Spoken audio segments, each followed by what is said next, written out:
So what we're talking about is how to make 2023 the best year of your life. All right, pretty bold statement, but how to make 2023 the best year of your life.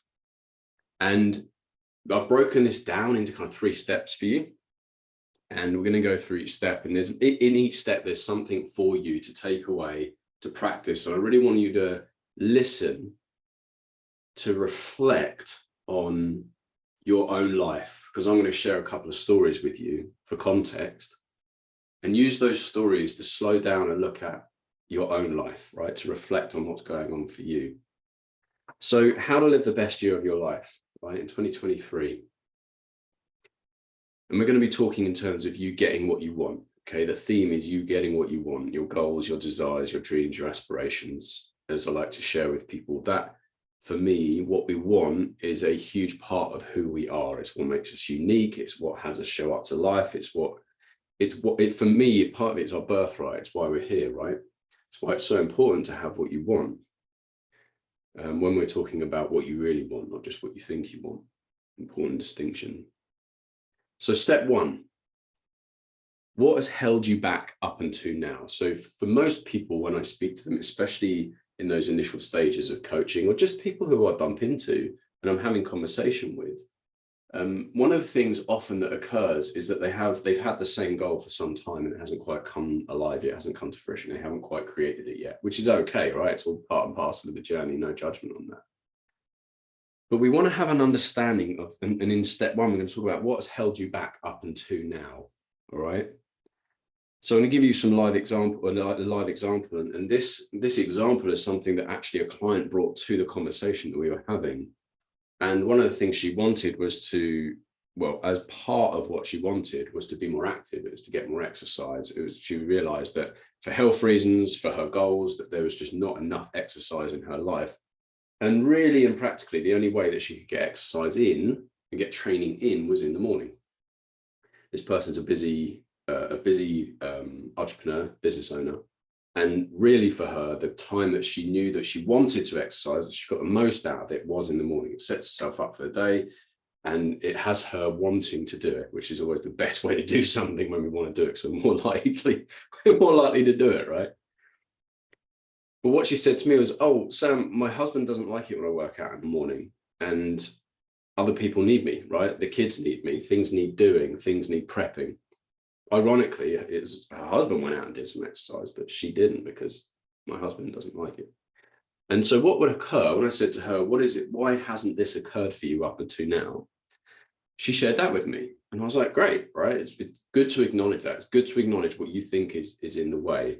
But we really want to, and this is what I want to point you guys to and encourage you to do. When you look at what's held you back up until now, we want to dig a little deeper, right? We need to dig a little deeper, because the real reason wasn't that her husband didn't want her to train in the mornings, because it was really easy on this side of the fence to be like, oh, how selfish is that, right? How selfish is that? But actually, my question to her was along the lines of, how have you created this situation where it's okay for everyone else to get what they need, but not you? So we dug a little deeper. And when we dug a little deeper, what I started to see was, and we started to ask questions like, what are you afraid of? What are you afraid of when you say to your husband, no, this is time that we role played as like, this is time that I'm going to be exercising too. What were your fears? And her fears were things like rejection, there was worry about hearing the word no. So when we dug a little deeper, what really is holding her back is fear of what other people are thinking. It was fear of not pleasing, because she's done all these things for her family in the mornings for a long, long time. And what she was worried about was, if I don't do those things, then they're going to think ill of me. They're going to think bad of me, and I don't want that. So you had this fear of rejection, fear of not being a good mum, right? So that was the real work. That was our real work. And so when we looked at that, we had much better awareness and a much better understanding of what was really holding her back, of what was really holding her back.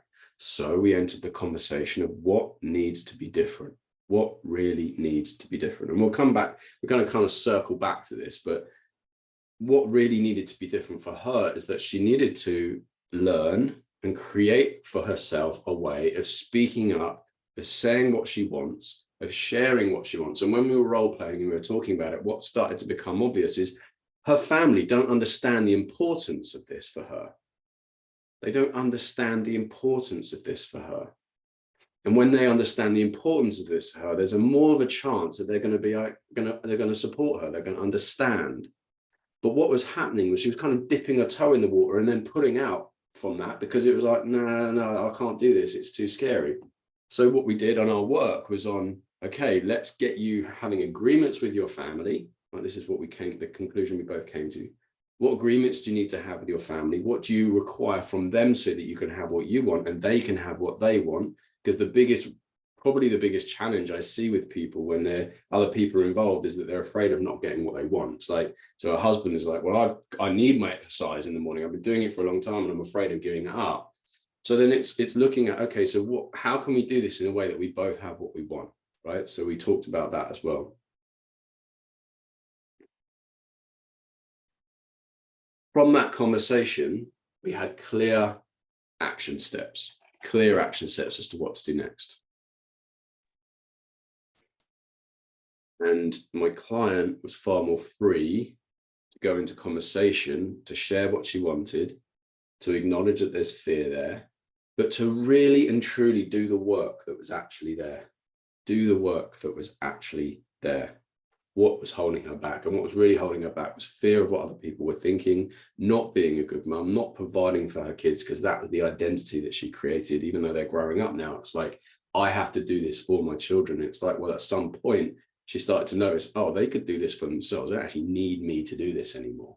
So there was some letting go there for her as well, right? It's like there was some fear of her kids growing up and they're missing out. And there's some grief involved with that. And I understand as a parent, it's like as I'm watching my son grow up, I can really resonate with that. I was really resonating with that as he grows up, at each stage, there's this kind of sense of grief because it's letting go of the next bit. And just to share a personal story, currently me and my wife, we're expecting a baby in June. And we've been on a hell of a journey. It's such a fantastic journey. It's been going on for about 8 years, going through IVF, and it's just been beautiful and challenging and dark at times, but also just incredible. And currently we live in a 3-bedroom. It's a nice sized house. It's a beautiful house. We've renovated it. It's done perfectly, just how we want it, right? We've literally just finished it, done the kitchen in. It's beautiful. And now we have a baby on the way. Now we'll do the maths. We have a 3-bedroom house. I have my office in one of the bedrooms. This is one of the bedrooms. I have my son's bedroom, and then I have our bedroom. And we have a baby on the way that's at some point going to need its own bedroom. Now, the most common sense thing to do in some ways would be, Sam, you got to move out your office and we're going to move your office elsewhere, right? You got to move your office elsewhere. Now, I know in order for me to be an effective coach, business owner, and that passes on or moves on to an effective father and an effective husband, because I'm providing and I'm fulfilling the things that I'm required to fulfill in order to be all of those things, I require my own space. Right? So obviously we're moving house, but we're going to be moving house. But right now, as it stands, we don't do that before baby comes. So we're going to just slow it down. I'm going to keep my office. Now, this is where it can become quite tricky for us, because there was part of me that was like, oh, how selfish, not giving up the office, because the baby should be in here eventually. I'm going to spend a few months in our room, but it's like the baby could be in here, so I'll go and find my own space. Now, we really want to see and acknowledge the cost of that, because if I'm just shoved in a corner somewhere and I haven't got the quiet that I need and the space that I need in order to be who I need to be, in order to provide exactly what I need to provide and want to provide for my family, and keep providing what I provide, the life that I provide, and we provide together for each other, I require my own space. It's non-negotiable. That's not something I can negotiate on, because it's just true. So the conversations we were having is, what do we need to agree on? Because obviously I'm also aware that my wife will be kind of nesting at some point, right? That's really important to her. So what we shared was, okay, right, here's what I need. Here's what you need. How do we both have what we need? So we've come to this really cool, so we're going to rearrange it. We've got a nice sized bedroom, fortunately. We're going to rearrange a bedroom. We're going to create this little like baby corner. So it's going to have a little blind, and we're going to do some stuff on the wall, and we're going to get the cot there, and it's going to be beautiful. Really, really lovely. And we get to share a room with our baby for a little bit longer. That sounds lovely, but it's going to be challenging because I'm sure it's going to be crying a lot. But you know, it's really just slowing down and acknowledging, okay, yeah, this feels uncomfortable. Because for me, there was guilt and there was shame about, well, I'm being selfish and this sort of stuff. But when we really slow it down, that the truth of the matter remains that I require this in order to be an effective father to now two, husband and business owner, and to really serve my clients, right? So it's like that was an absolute must. And it wasn't comfortable conversation. It's not. I'm not saying this is easy. It's simple, but it's not easy. So be prepared that this might get a little bit uncomfortable. For those of you that are listening now live, thank you so much for the acknowledgement and the congratulations. I really appreciate that. Thank you. For those of you that are watching on recorded, we're watching this live. I'm recording this live, right? So the next step, right? There's 3 steps. The next step is, do you have an idea of what you want? And this can be this sounds like a really simple question.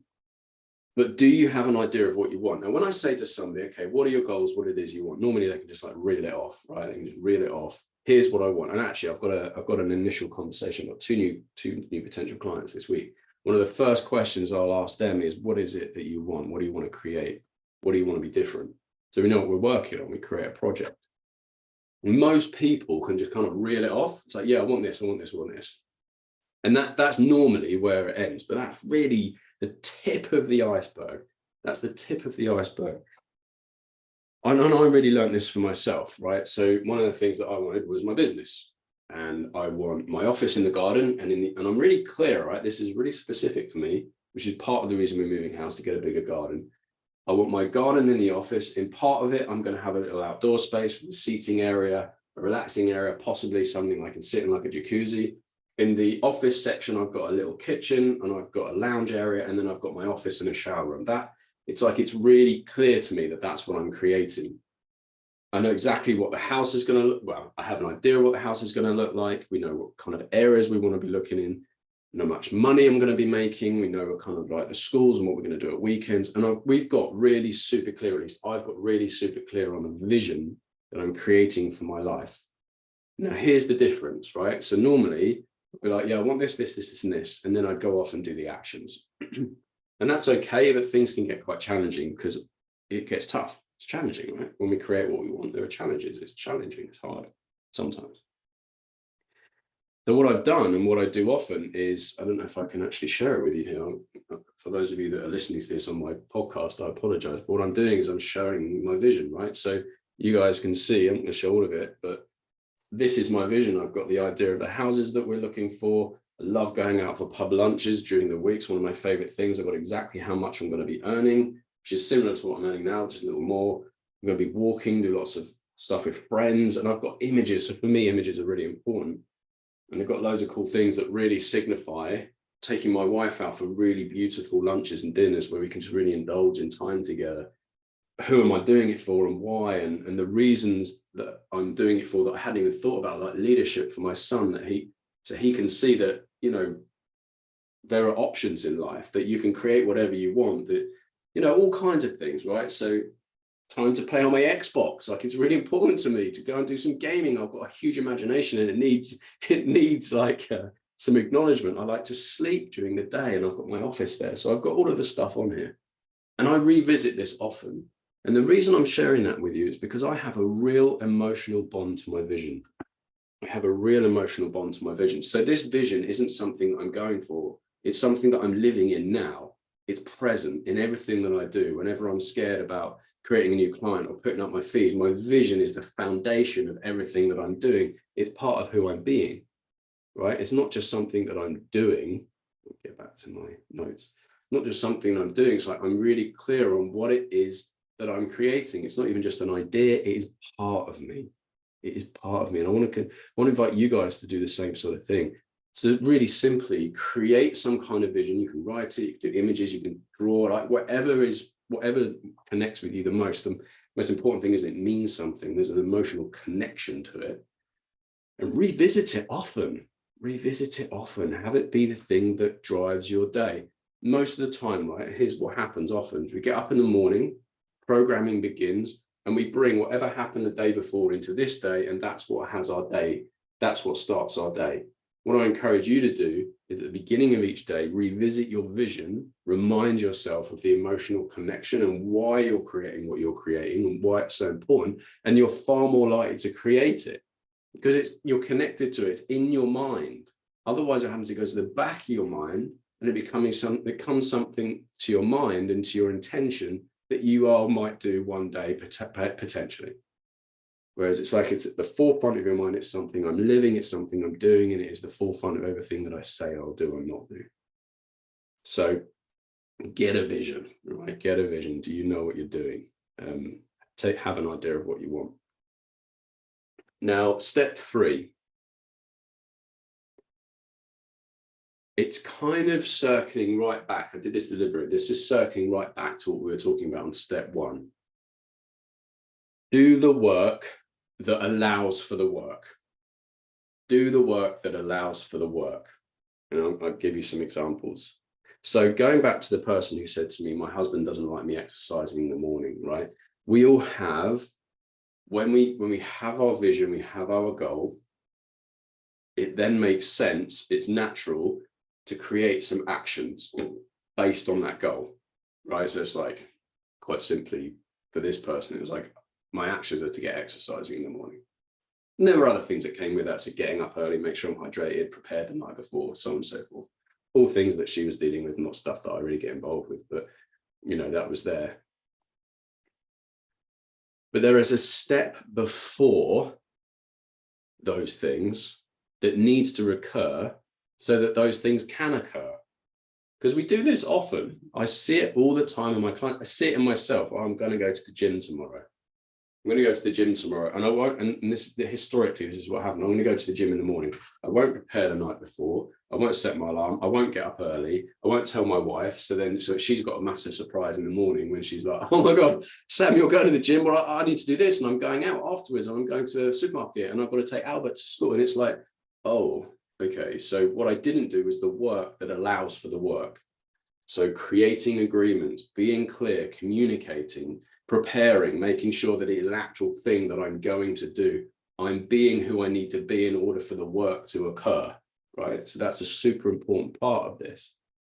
And for my client who was saying, my husband doesn't like me exercising in the morning, this was exactly what I was talking about in step 1. It's like we were exploring with her, what support do you need?